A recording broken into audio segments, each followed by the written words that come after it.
Welcome to the latest episode of our podcast series for financial advisors. Today's episode is The Founding Sanctuary Team, how these Wells Fargo Breakaways built a $2.4 billion business. It's a conversation with Chris and Brian Cooke, partners at Cooke Financial Group.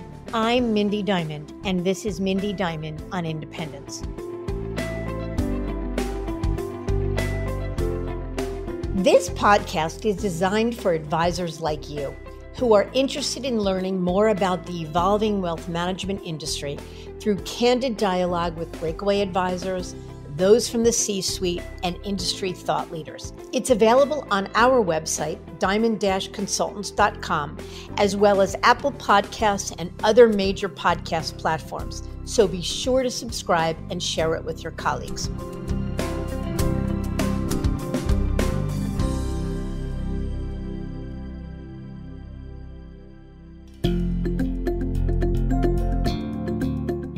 At Diamond Consultants, our mission is to help advisors live their best business life.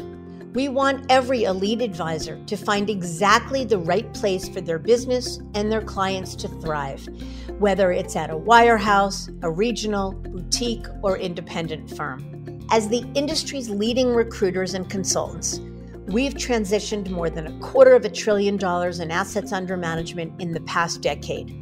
And each year, 25% of transitioning advisors who manage $1 billion or more are our clients. Curious about where, why, and how advisors like you are moving?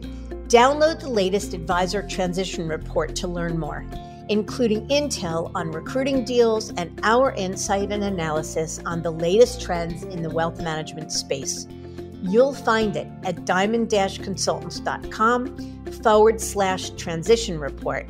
Or if you'd like to talk, feel free to give us a call at 908-879-1002. 7 years ago, Chris and Brian Cooke made headlines for breaking away from Wells Fargo advisors to join the under-the-radar Indianapolis broker-dealer Noyes & Company. Certainly, it was big news for a $1.6 billion team to leave the wirehouse world, particularly back in 2016. It was John Cooke who started the business in 1969 as part of Prudential Securities, with Chris and Brian joining in 1992. Taking their father's lead, they maintained the family feel, developing strong relationships with their clients through authenticity and empathy. And in doing so, they grew to over $1.6 billion in assets under management. Yet things were changing at Prudential. In 2003, the brokerage unit sold to Wachovia, which was later sold to Wells Fargo. So, like many of their peers in the wealth management industry, the Cookes were tired of the changing of the corporate guards, and running the business and serving clients the way they wanted to became increasingly difficult. Yet as a billion-dollar team, they had other big firms knocking on their doors. But Chris and Brian knew they wanted to be entrepreneurs, have greater control, and were interested in equity in something bigger than themselves. So in 2016, the $1.6 billion team left Wells for Noyes. And in 2018, with the help of Jim Dixon, ex-Merrill Lynch leader, Noyes was relaunched as Sanctuary Wealth, with the Cooke Financial Group as founding members. And that's when the story gets really interesting. Louis Diamond talks with Chris and Brian in one of our final episodes of the 2023 season. They talk about the transition to Noyes and the birth of Sanctuary Wealth, the choice to opt for what would become supported independence instead of building a firm themselves. They talk about why they didn't consider a transition deal from another firm, how peering into the future and the anticipated changes in wealth management they saw shaped their decision to leave the wirehouse world, and the power of a family business now welcoming the third generation of Cookes. Plus, Chris and Brian talk about how they grew the business to the $2.4 billion enterprise that it is today. It's a very special episode for many reasons, one that represents the evolution of individuals and the businesses they built in a really changing wealth management landscape. and even our own business. And this series is evolving as a result of these changes, representing the growth of the industry and our steadfast goal to keep listeners informed and empowered. So stay tuned for some exciting updates along with our new calling card. But for now, there's a lot to discuss, so let's get on with the show.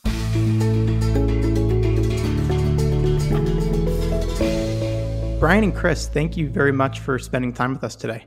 So happy to be here. Thank you for the invitation. Yeah, thanks, Louis. I appreciate being on the show. Very good. Well, let's take the first question for each of you to answer. Can you both walk us through your backgrounds prior to entering the wealth management world and what led you into the space in the first place? Well, what led us to the space is probably the same. Our dad was in the industry and we grew up with it at dinner table talk. So it was always part of our lives. I started out as a Ernst & Young CPA and then went back to law school, came out of law school as a tax attorney.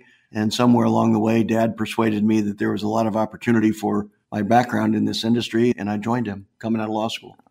And this is Brian here. I ended up going to Indiana University at the Kelley School of Business. And then I graduated in 1989. I took a job in the consumer foods industry with E.J. Brock's. So I started selling candy around the state of Indiana.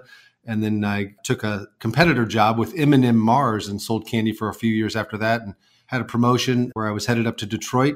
And at that moment in time, my dad asked me, hey, all your friends and family live in Indianapolis. Why don't you try my business? If you don't like it, go back and sell candy. And that's what got me into the industry. And I fell in love with it. I think this industry might be a little bit more lucrative than selling candy. Yeah, probably. And I think there's actually a tie there that's really useful is I'm the technical guy and Brian is more the marketing and sales guy. But together we complement each other very well. And it's proven very useful over the years. I would say so. We have some similar backgrounds. I was also EY and then got persuaded by the family business to join the ranks as well. So I'm excited to dig in because I think we have a lot of other commonalities across our businesses. Myself, I actually started at Ernst & Winnie. Yeah, that's actually how Mindy Diamond started as well. Ernst & Winnie as an accountant. Okay, so I don't always throw out the Winnie name because people don't recognize it. But if you're an EY guy, you might have remembered that legacy. There we go. So let's talk about the history of the Cooke Financial Group. Your father founded the business. Your father, John, founded it over 50 years ago, which is a pretty amazing accomplishment. Can you talk a little bit about the legacy and the history? Yeah, Dad was an Air Force pilot coming out of college. He went through college on an ROTC scholarship. And somewhere in the Air Force, he started selling life insurance to his Air Force buddies and decided that when he got out of the Air Force after the Vietnam War, he wanted to own his own business. But his issue was he had no capital to start a business. So he concluded that he either had to be in maybe life insurance sales or brokerage. And he elected brokerage because he just thought he would enjoy it more. And started the Cooke Financial Group. And he and my mom would spend their days going around to office buildings and writing down the names of all the businesses and the key players in those buildings. And then Dad would wander the halls and talk to them and try and open pension plans and money market accounts and things. And that's how he got his start in the late 60s, early 70s. Brian and I were both born right before that. So we were little boys as Mom and Dad were growing the business. Then I'd say maybe when we were in high school, Dad probably got one of his first big breaks. And a venture capital firm that he had worked with was taking a small company public. And I think Dad was the primary person behind the public offering and placed those shares with many of his clients and friends and launched his career. And the company did very well. So all in all, it was a big success. And I can remember our lives changing a little bit about early part of high school where suddenly things got just a little nicer, a little easier. And Dad seemed a little more relaxed about his life and his job. A total family effort. I get a kick out of the fact that on weekends, my parents would, go to a 17-story high-rise and walk all the floors and figure out what businesses were located in that building. And then that was the call list for the next week or two for our father, John. So great story, hard knocks and a lot of hard work early on, and taught Chris and I some great work ethic early. Yeah, I would say I think we have it easy today. We have lists and the internet. We don't have to go around canvassing buildings. Google makes it a lot easier. It definitely does. Did you guys remember when you both joined the business? What did the practice look like roughly then? And what platform or firm was the practice affiliated with? My dad was associated with 4 terrific women around him. One was the junior advisor and 3 were the staff. And then I joined, and that was a wonderful opportunity, and we had to figure out where I fit in.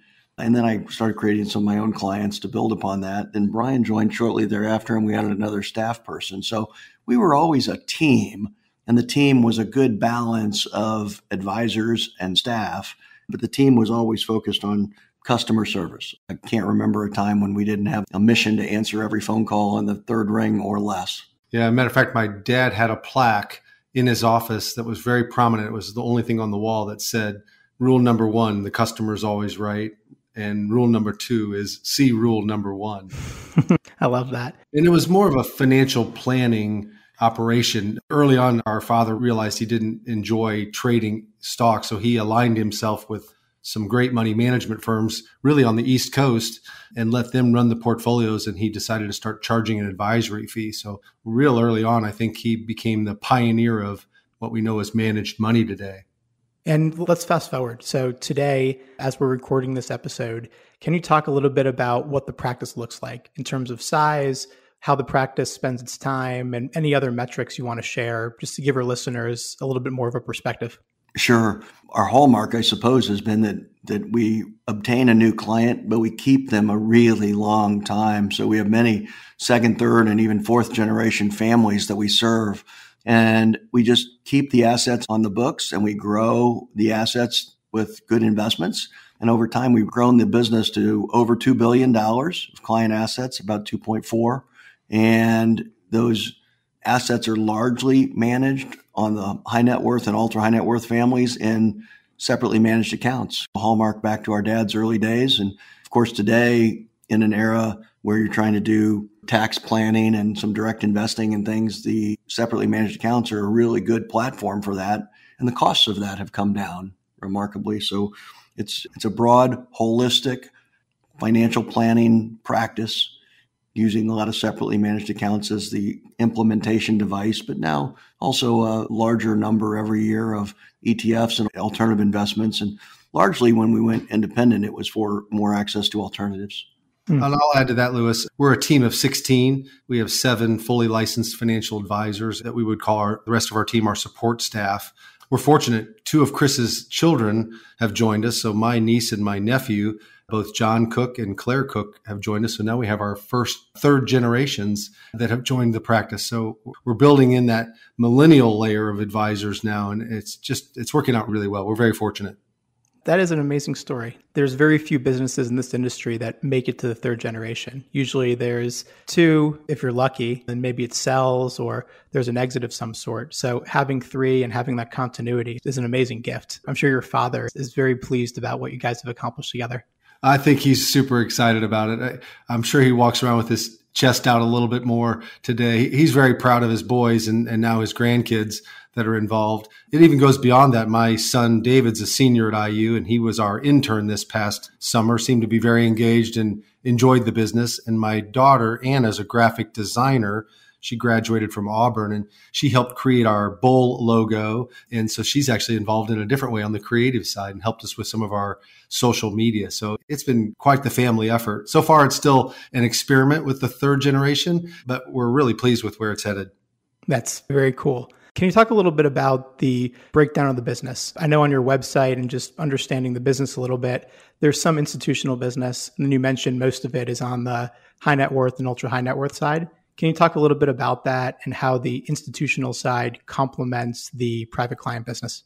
Yeah, we don't see the 2 sides of the business as being that different. You might add a 0 here and there, but a $10 million family is run much like a $100 million institution, the way we see the world. And our breakdown is probably 20 to 25% institutional business and 75 to 80% high net worth and ultra high net worth families. A lot of the themes cross over because many of our families have generational money and their timelines are 30, 50, 100 years in some cases, just like our institutions. So we see that as complementary businesses. We are doing more and more on the institutional side with alternatives, and we're starting to be able to bring that down because of some of the liquid alternatives that are offered in the marketplace today. We're bringing that down even to our $5 million and $2 million households, where that used to be a difficult task. But I'd say more and more, the practice is similarly implemented across clients from institutional all the way down to the 3 to 5 million. I'd add that Chris and I both enjoy working with both types of clients. They are different in the respect that oftentimes you're dealing with a group of board members or trustees or a finance committee on the institutional side, and they tend to make really solid business decisions, take our recommendations, and then grade us on those. The private client, our high net worth families, might be a little bit more emotional because it's their hard-earned money, but in general, a lot of the investment themes carry throughout both.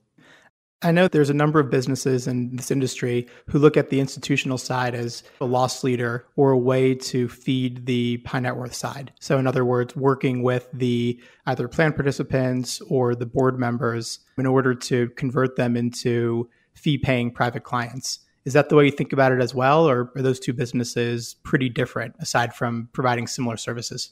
Yeah, I don't think we think about it that way at all. We've probably done a poor job developing board members into individual clients. It's not a concentration. Once we have the institutional account, we focus only on that. If someone joins us later because they like what we've done for their institution, that's a bonus, obviously, but it's not something we focus on. But I think it may tie back, you use the words loss leader for certain groups as if they underprice one side of the business in order to maybe fairly or overprice the other side of the business.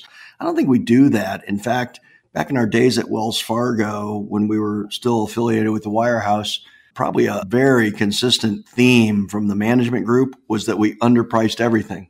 And our attitude was that we were going to be very fair to our clients. And if we served them well and the price was fair, we would have more clients. And that has really worked out over the years. So we see no need to have a part of our business with higher margins. We keep all of it as very fair, and I would call it modest margins. Maybe that's a very Midwestern way of approaching things, but we're just in the Midwest, we're pretty humble and modest people. And if you don't try and live too high of a lifestyle, you can make a very nice living with very fair pricing. And we just do that across the board. So I hope that answers the question of why we don't really see institutional as that different from high net worth retail. Absolutely. I respect that answer very much. And it leads into the next question. How did the two of you and John before grow the business so much? I mean, most advisors would kill to have a $2.4 billion practice and growing with a lot of room to run. So what was the pivot point to growing the business so much over the years? I'm going to lead with customer service and empathy. I think once we have a family who asks us to serve and invest their assets, we're very customer service oriented, again, whether it's answering phone calls immediately, getting back to everybody the same day, and of course, having really good, solid investment themes. I think we're intelligent and thoughtful in how we approach the business and very forthright in how we explain the risks and rewards to clients. And as long as we communicate well and that customer service level is high, we just don't lose clients. And so when the assets stay on the books for generations, they grow. And we've had probably better than market growth. We keep what we have. We grow it at a very fair rate. And then we add a few dollars on top of that with new clients. And we've consistently grown the business that way. And when you compound that over 50 odd years, it gets quite large. But I believe when you and I joined Dad in the 90s, we were 350, 400 million, maybe. And now we're 2.4 billion, 25, 30 years later. And we've been really fortunate. Recently, we've had some significant growth, and I'm not really sure what to attribute it to. We've been growing quite nicely. I don't know if it's because of our independence or if it's that we're adding third generation family members. I do think clients love the fact of our consistency, and then when they become a client, they become part of the family. We really treat them like family. There's more hugs as our intros versus handshakes in here. People become part of the family, and I think they really like that approach. My wife warns me that those hugs are not allowed anymore, but I think that's really a hallmark of our business. Yeah, I mean, to paraphrase, it sounds like doing the right thing consistently, treating people well, retaining multiple generations, that you just compound that success every year. And that's been a major driver of growth. So you don't need to bring in $300 million in assets every year if you just do the right thing and you retain the clients that you've worked hard to build over the years. That's exactly right. Well said. And then I think that other word we might mention is just empathy. It's one thing to say you care about people, but I would say when I watch my mother and my father with friends, with family, with clients, with whomever, they are the most kind, caring, empathetic people in the world. And if we were in a moment of our probably teenage lives or wherever, if we were a little bit uncaring, you were pretty quickly chastised and given maybe a quick crack and said, hey, shape up. You need to be kind and caring to your fellow man. And I think once that becomes part of your soul and you deliver that every day, people, they really know that you care. It's different. Yeah. Chris and I had two really good mentors in our mom and dad, honestly. We were very fortunate in that respect, that's for sure. Well, I hope they end up listening to this. That's very nice to hear.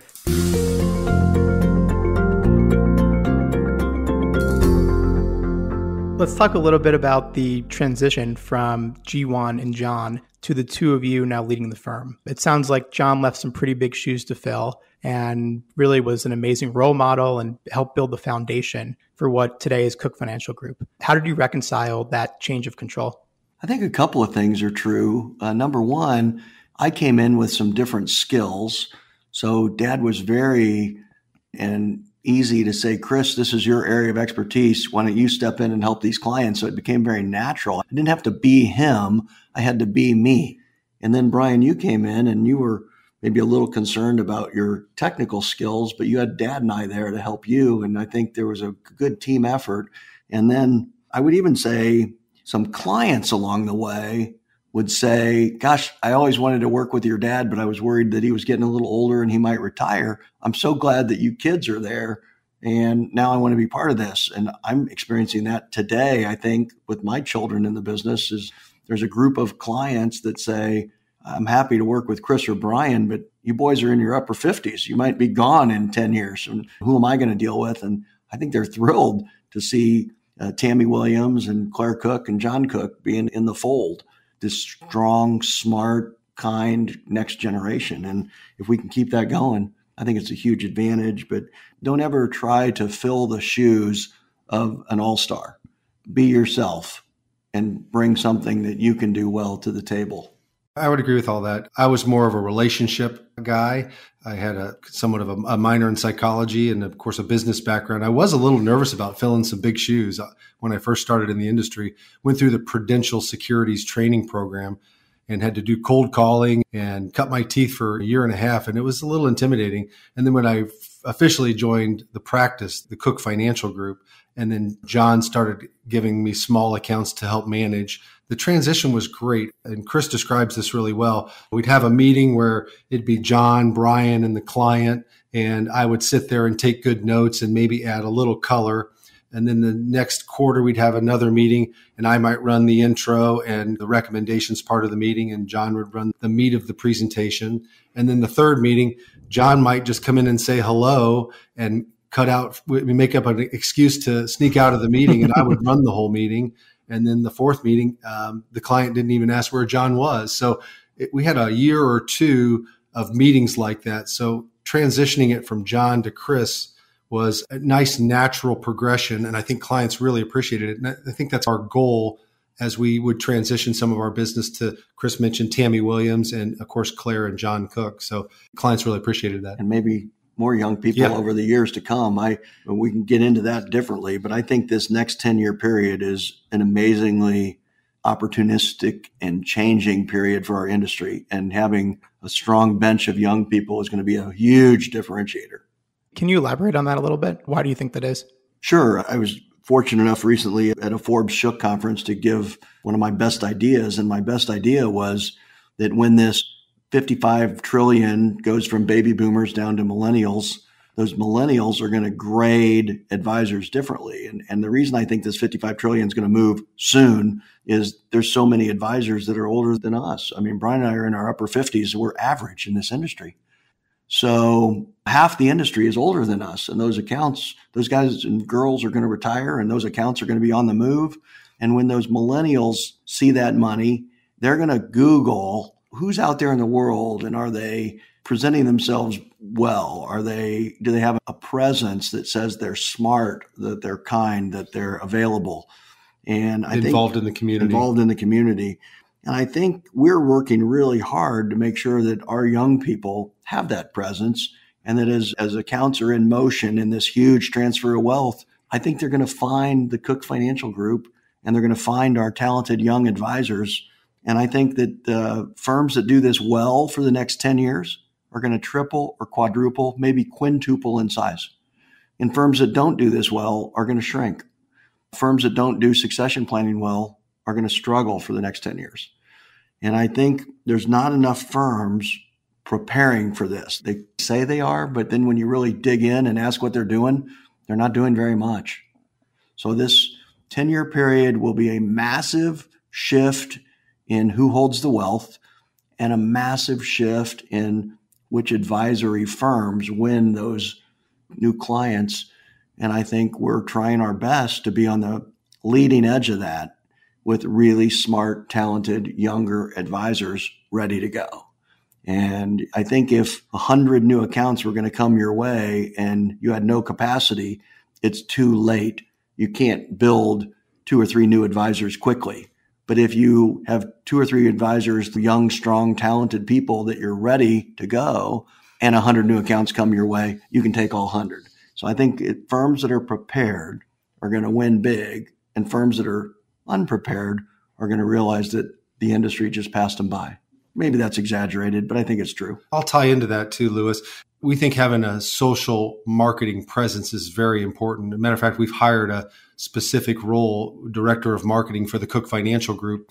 We hired a young man named Taylor Hall, and Taylor's job is to put content out there on LinkedIn, on Instagram, on Twitter for the Cooke Financial Group. We think the millennials will find us more via those methods versus just asking their neighbor who they use as their financial advisor or necessarily just trusting their parents' financial advisor. So we've worked hard at coming up with a better marketing presence, and we're doing more and more every day. That's another reason for independence, because the freedom and flexibility to do this, we were pretty hamstrung when we were in the wirehouse, and you had a lot of great ideas and they went nowhere.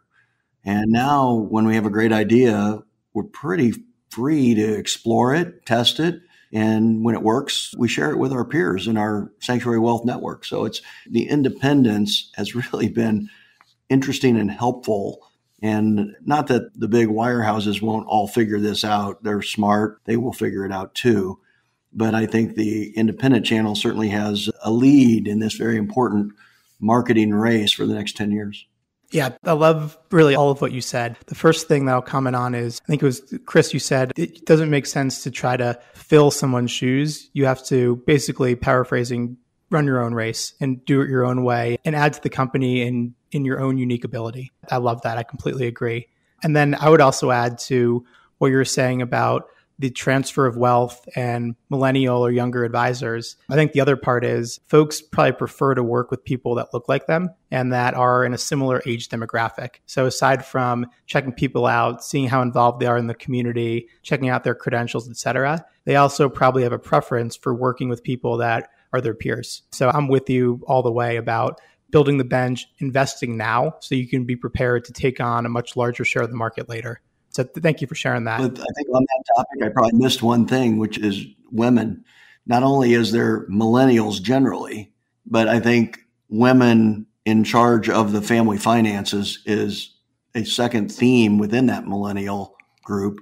And they want women advisors. In fact, I just read an article in one of the industry magazines this morning about women advisors, and I'm 100% in agreement.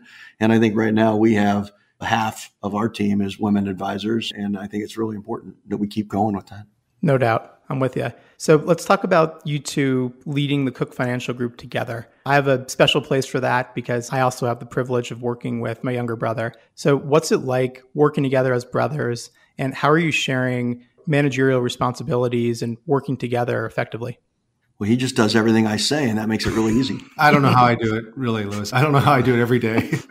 No, again, we're different. So my background's a CPA, so I run some of the books and records stuff, and Brian does a lot more with maybe the marketing and the look and feel. He designed our offices, which everyone loves, and I'm glad I don't have to do anything with that. If you look at our logos and our branding and all, that's Brian, not me. And then we even have discussions about certain clients. Should this client be more closely affiliated with Brian's personality or Chris's personality? And we've traded clients back and forth in the past to make a better outcome for the client and for the Cooke Financial Group. For sure. I remember reading, I think, or maybe it was listening to one of your podcasts, Louis, and you talked about the independent alpha. And some of that is being able to hire a marketing representative on your team. Some of that might even be Chris and I bought our own building and created our own look and feel of our office space. And we have an open house every year. Clients absolutely love it. We had 150 clients come this year. And I think some of that is that independence alpha that really helps set us apart compared to some of our competition. But I guess his question about how do we run the business together, I think 90% of the time we're pretty aligned in what we want to accomplish. And the 10% that we're not aligned, we find a way to gracefully resolve it. It's never become too big of a deal. But I'd say, for example, for Lewis to hear, maybe when I decided I was going independent, I'm not so sure you were in agreement. Yeah, I was probably a little more hesitant. I was comfortable. We were doing a great job at Wells Fargo Advisors at the time. We were one of the top teams and invited to all the chairman's councils. And I was a little afraid to leave the safety net of the big bank, quite frankly. And Chris was pretty convincing that we wanted to be entrepreneurs. And so I let him lead that and wish we would have done it sooner. Me too. I think that's another very wise comment just about, it seems like, again, like you're not trying to force anything. You both know what you're good at, similar to how you contributed to the business when you joined with John, and you figure it out as you go. You both know how you can contribute in your own unique ways. And that's why you make an effective team. If you both had the exact same personalities, exact same skill set, there's probably some gaps. But because you come at things in a similar yet different way, you're able to most effectively run the practice together. So I really appreciate that. Well, I'll add one other little thing there, Lewis. Chris and I are obviously, we're 2 years apart. We're best buddies and we trust each other. It's so nice to not have red tape with your partners. If you have a problem with something, you just put it on the table and you work it out as family. And I love that because there's no hidden agendas there. So let's pivot to talking about your time at Wells Fargo Advisors and its predecessor firm, Prudential. Can you just share what was it like growing the practice there? And then also maybe paint the picture for why you considered leaving, ultimately leading to your transition in 2016. There were a lot of great things about being in a nice big wirehouse. We had a great practice. We were well respected and well known. They had a program called Profit Formula at the time at Wells Fargo where you could run your own P&L. So we had some flexibility there. They did listen to us in that I think my dad's recommendation that we allowed no load funds, and that became a program called Pru Choice, which was one of the original mutual fund fee-based programs. And we had Vanguard funds, which was unbelievable at the time. And so they listened to us and took our ideas, and that was all good. But then there were these elements that just wouldn't work for us. For example, we had a team of 13, 14 people and a number of advisors. And if we had a client in a faraway state, let's call it Washington, somewhere on the West Coast, and we had one client there, Wells Fargo would make us have every single person with a license be licensed in that state, and we had to pay those fees. And it basically put us out of business. That client became non-profitable. And we're saying, hey, we're not really a team where everybody has to have the same credential. We're more like a branch, but they wouldn't work with us on things like that because I always say it's the lowest common denominator rule. Yep. They made policy for Mr. 11,000, not Mr. number 5 or 6 in the firm. And we looked different and felt different than Mr. 11,000. When there's 14, 15, 16,000 employees in a place, I guess you have to set policy pretty low. But that was difficult for us. The second thing was probably some of the marketing. We have always been branded as the Cooke Financial Group. And when we wanted to do certain things, it got really difficult to do so.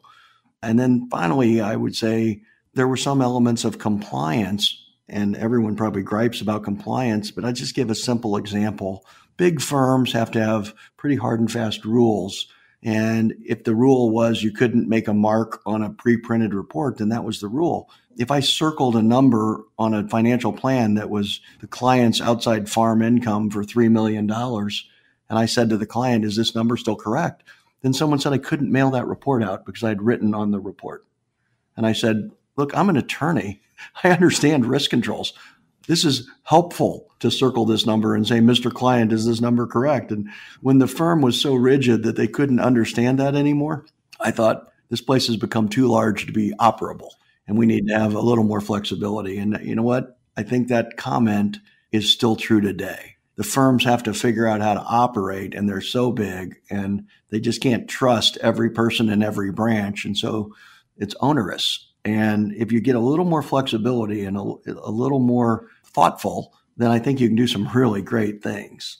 The other thing I'll add was we wanted to do some local deals with a local developer that was putting up apartment complexes or a local tech entrepreneur that was raising capital. And you can't do that in the big wirehouse firms. The deals aren't big enough for the firms to vet them. And I get that.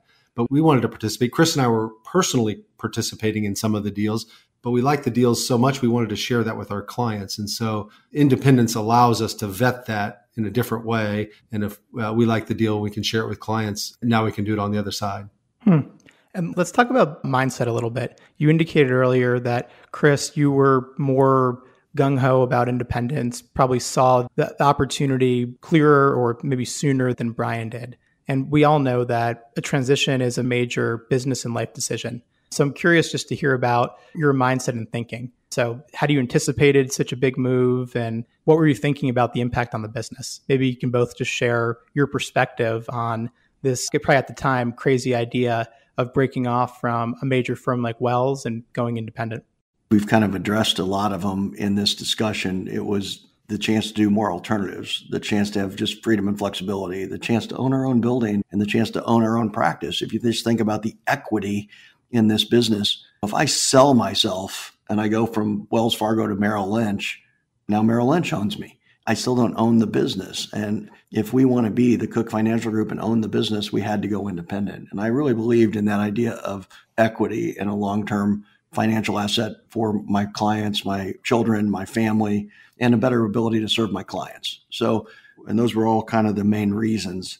Probably the harder part was really when we determined that this is a direction we wanted to go, was the investigation of, well, just how did we want to go about this? Once you say, I'm going to do it, that's step one. Step two is, how am I going to do it? That was really hard, I think. Oh, very much. And it's emotional. There's some excitement built into that. You have to convince your team that this is a good thing for the practice, for them, for our clients. There's some fear and there's some anxiety along the way during that transition. A lot of hard work. A ton of hard work. You give up your life for three to 6 months just to make the transition. And we were very fortunate. We brought over 95 to 100. It was 95% of the assets. And those 5% that we didn't bring, we actually didn't really want to come with. We used it as a little bit of a pruning tool. So it turned out much better than anticipated. But you also have to learn all the new technology on the other side. And there was some trepidation on my part. But in hindsight, again, I wish we would have done it 5 years earlier. I think even things like hiring and firing, we have much more flexibility now. You can staff up the way you want to staff up, and no one says you've got one too many staff people. None of that BS that slows you down. Mm-hmm. Yeah, we did a podcast recently called The Emotional Roller Coaster of Advisor Transitions. And I think you hit the nail on the head. There's excitement and promise and seeing the other side, seeing what's possible, but you also have fear, anxiety, distress, tiredness. So it's combining all of it and layering it on top of finding something, an opportunity or a firm that's going to be more than marginally better enough. And if you can reconcile that and you really just keep checking your motivations, then typically advisors see the forest through the trees and see what's possible on the other side.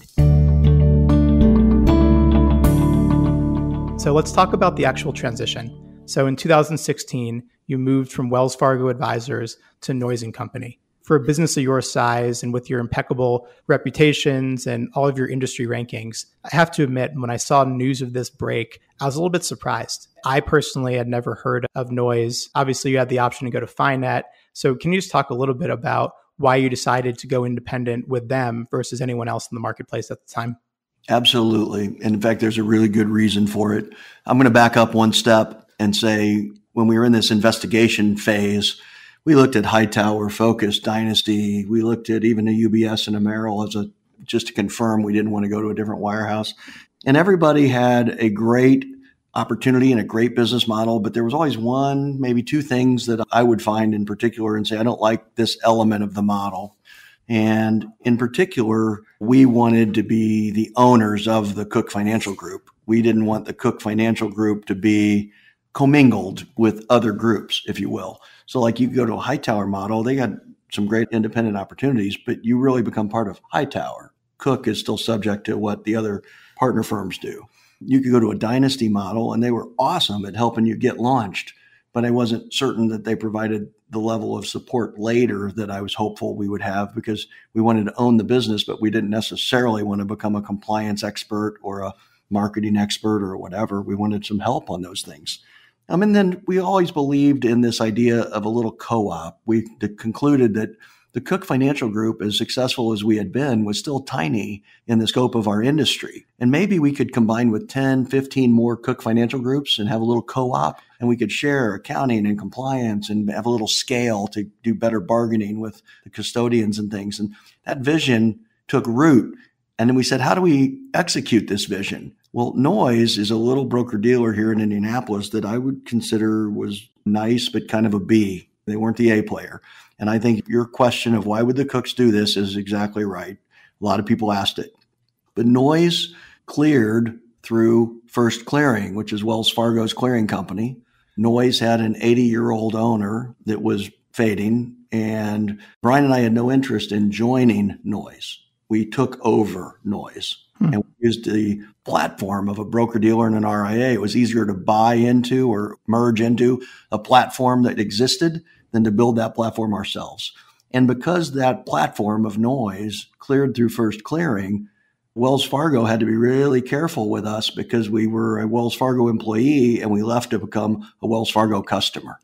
That's a great reason to do it. And it's such an interesting perspective. Instead of taking the time to build the firm literally from scratch, even if you contracted with a Dynasty or a Focus, you're still building a lot of the infrastructure. But instead, getting something that was existing, they had all the agreements, they had employees, and you had an opportunity to take the business to the next level. And you absolutely did that. In 2018, Noise & Company merged with then brand new nascent firm, Sanctuary Wealth Partners, as called at the time, led by Jim Dixon, who was an Indianapolis guy. I'm going to back you up right there, Lewis. Yep. You're missing a key point. There was no merger. Sanctuary Wealth didn't exist. Noise, with Chris and Brian Cooke as key leaders within Noise, and Chris and Brian Cooke with this vision of how we were going to change Noise, we hired Jim Dixon. We hired Mike Longley. We started Sanctuary Wealth. So Sanctuary wasn't in existence and started by Jim. We hired Jim and gave Jim our 5, 6, 7 goals and empowered him to go after those goals. And we also provided the capital to make those goals possible. So I understand how the industry could perceive it that way. And of course, when Jim went out there in the world, we needed a cheerleader and we needed someone to say, look at this opportunity, come join us. And Jim did that magnificently. And if he said he was the founder, we were like, run with it, man, who cares? But if you back up a step, Brian and I are the founders of Sanctuary. Brian and I had the vision of how to put this co-op together, which is now about 90 teams. What are we, about 4 years into it? We're 90 teams. So we're doing real well. And we're growing quickly because I think, Lewis, your firm has introduced a number of people to Sanctuary. But if you go back in time, the Cooke Financial Group is team number one. We were independent of Noise. Noise didn't own the Cooke Financial Group, but we affiliated to use the broker-dealer and the RIA. We decided to grow it into what's now Sanctuary. We had to have kind of more capable management and a different vision. And that's where Jim Dixon came in. Now, if you look at the old Noise that we originally joined or merged with, 100% of the management team is gone. And Sanctuary Wealth is 100% a new management team because we were building something new, but off the back of that old broker-dealer and RIA. Hopefully that explains it. Yeah, thank you for setting the record straight. I have to ask, was it part of your business plan and vision that Sanctuary would grow to where it is today? Did all the recruiting that you guys helped with and Jim spearheaded, followed by Vince Fertitta and Mike Longley and team, are you surprised at how successful it's been? And did you really see this opportunity in the marketplace and say, if we can execute on this, we're going to be outsized winners? Chris and I had a goal of, I say 5 or 6 co-ops or other corner office teams that we could join together with in this independent channel that we created to create some buying power with custody and managers, et cetera. So I thought it was going to be 5 or 6 teams, quite frankly. We hired Jim and said, Jim, go out and find these great corner office teams. And the next thing, 3 years later, it grew so fast. It was like, Chris and I were honestly very surprised. We were shocked how many people wanted independence, and they wanted independence light, basically. They wanted the infrastructure already built which was the Sanctuary platform, a service provider. And so having 80 plus partner firms today in 28 states, and we're close to 30 billion of assets under management, I think was much bigger goal than Chris and I thought it would ever be. So it grew fast. And now we have a whole new operator in place in Adam Malamed, and we're really pleased with his vision. So we'll see where this next reiteration takes us.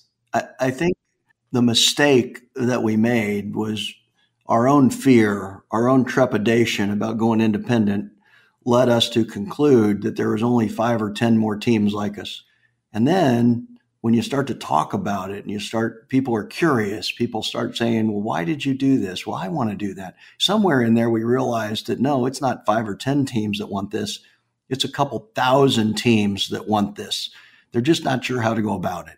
And I realized somewhere in there, we had talked about it a great deal, that our vision was so small, probably because of our own fear. And we needed a Jim Dixon to come along and really say, hey, boys, expand the vision a little here. And then that got scary, because when you expand the vision, you got to have a little more capital. And there was a few days in there that were pretty scary. It was a little bootstrapped by the Cooke Financial Group. Finally, we said, hey, look, I'm done, man. I can't put more into this. Let's find some institutional capital. That's probably the day, Lewis, when you say, oh my God, we're bringing in an institutional capital group to help us grow this thing. What's the business plan look like? And the business plan isn't 5 or 10. The business plan is we're getting to 100, or we're going to 200. And that's the day you really opened your eyes and went, wow, who saw this coming? And it's real and it's possible. And oh yeah, by the way, it's pretty successful. And is it surprising? Yeah. Is it fun? Absolutely. Are there still challenges every day? You know it. But the ride has been probably one of the highlights of my career. I've learned so much. I've had so much fun. And that doesn't mean all those sleepless nights were fun. Some of those weren't so fun. But it's been amazing. And not that we wouldn't have been amazingly comfortable and happy if we'd have stayed with a wirehouse forever, but we'd have never had this ride. No way. It's been a lot of fun. I remember when Jim approached me initially with the Sanctuary value proposition or business plan, or maybe even pitch. I don't even know if it's a plan. And I remember thinking, this actually solves for something that's missing. Advisors who are at a wirehouse, many want to be independent, but what stops them is they have unvested deferred compensation balances. They aren't interested in really going through the hard work of starting an RIA, and they want peers to be around. So I think you're exactly right that there were and are a couple thousand, maybe more advisors that want what you're part of, but what they needed was an enablement platform to get there. So I think it was solving for those pain points that ultimately made the difference. There's tons of versions of supported independence. It's only growing, but being empathetic to what advisors want and need, probably from your own experiences and Jim's experience being in the trenches all those years at Merrill, I think you built it with the right components that differentiated and became a catalyst in and of itself to where independence is today. So I think the whole industry owes you guys and everyone at Sanctuary gratitude, because you've shown folks that it's possible and you've taken away a lot of the obstacles that people put in front of themselves for going independent. Well, that praise is really kind, Lewis, and we'll take it, and we're enjoying it. But let's face it, we did this because we thought it was the best thing for us. It was a little selfish, but we created a model that wasn't Hightower, wasn't Dynasty, wasn't Focus, wasn't whatever, and it was the one we wanted. We didn't know it would be so helpful and change the industry. We just knew we needed this. I can remember at a early breakfast meeting, I think when Chris and I were interviewing Jim, and we started talking about this vision. And we decided that we're looking for only corner office teams that were doing we had $1 million minimum, $1 million of revenue, 70% fee based. We had a whole list, 70% fee based. And they had to have a higher accreditation. We either wanted CFPs or CIMAs, and they had to have a clean industry track record. And we wanted no jerks as partners. It was with a no jerk rule. We said it differently. We said it differently than that. There's actually a book you can Google. And that was our vision, to find these 5 or 6 partner firms. And the next thing, it's now 80, and it's annual conferences called Oasis. And it's been fun learning from other teams across the country. I also think that the tagline, partnered independence, it's more important than all of us want to be independent. We want to own the Cooke Financial Group, but we want to have some partners. We want partners who help us with custody arrangements, with managers, with compliance, with marketing, with accounting, with just ideas, right? There's great corner office teams. They have great ideas. Share them. So partnered independence has become the model, as opposed to we're all shareholders of a firm, which is different than being partners. If we're all shareholders, we're not independent teams. We're all part of one big team. But if we're all independent teams, then we are partnering together. Partnered independence. It's a big deal.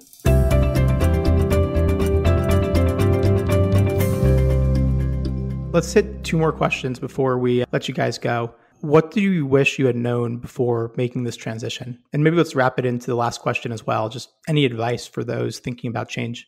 Well, probably this advice is only for us. In hindsight, it doesn't really apply to others. But when we merged into Noise, we didn't really understand the depth of FINRA and SEC compliance and reporting and things. And I think we spent way too many hours and days digging out from under old problems that existed long before we were there. And I wish I'd known that in advance, but it worked. It served its purpose, and we got through that. Other teams that are joining today, I think the biggest thing that they need to have is a very confident feeling that their relationships with their clients are top notch. If you have that feeling, you belong in the independent space.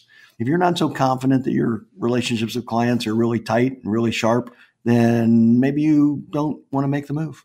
So it's a certain mindset of an advisory practice that says our clients would go anywhere with us, they trust us, and we should own this, and we should own the outcomes, then they should be independent. I guess if I could have looked into the future, 5 years into the future, I would have said, Chris, what are we waiting for? Let's go. Well, now you say that. You never said that when we were talking about it in advance. I couldn't see into the future. There we go. Chris and Brian, thank you very much for both coming on and sharing your wisdom. Amazing to hear how you've built this into now a 3-generation business, passed the baton from John and G1 to you two to now your sons and daughters eventually. And just hearing about the growth of the business, how you guys helped found Sanctuary, built it into where it was today unexpectedly, and really excited to see where this goes next, not just for the Cooke Financial Group, but also all the amazing things going on with Sanctuary. So I really appreciate you joining today. I know our listeners are really going to benefit from your perspectives and humility and empathy that has driven the practice from day one. Louis, we can't thank you enough. We're happy to share it. And if on our gravestone, the epitaph says, help change the industry for the better, we'll both be pretty damn proud. Yeah, Louis, thanks for the time today. And really thank you for what you do for our industry Absolutely. as well. You shine a nice light on our business and independence. So really appreciate all that you do.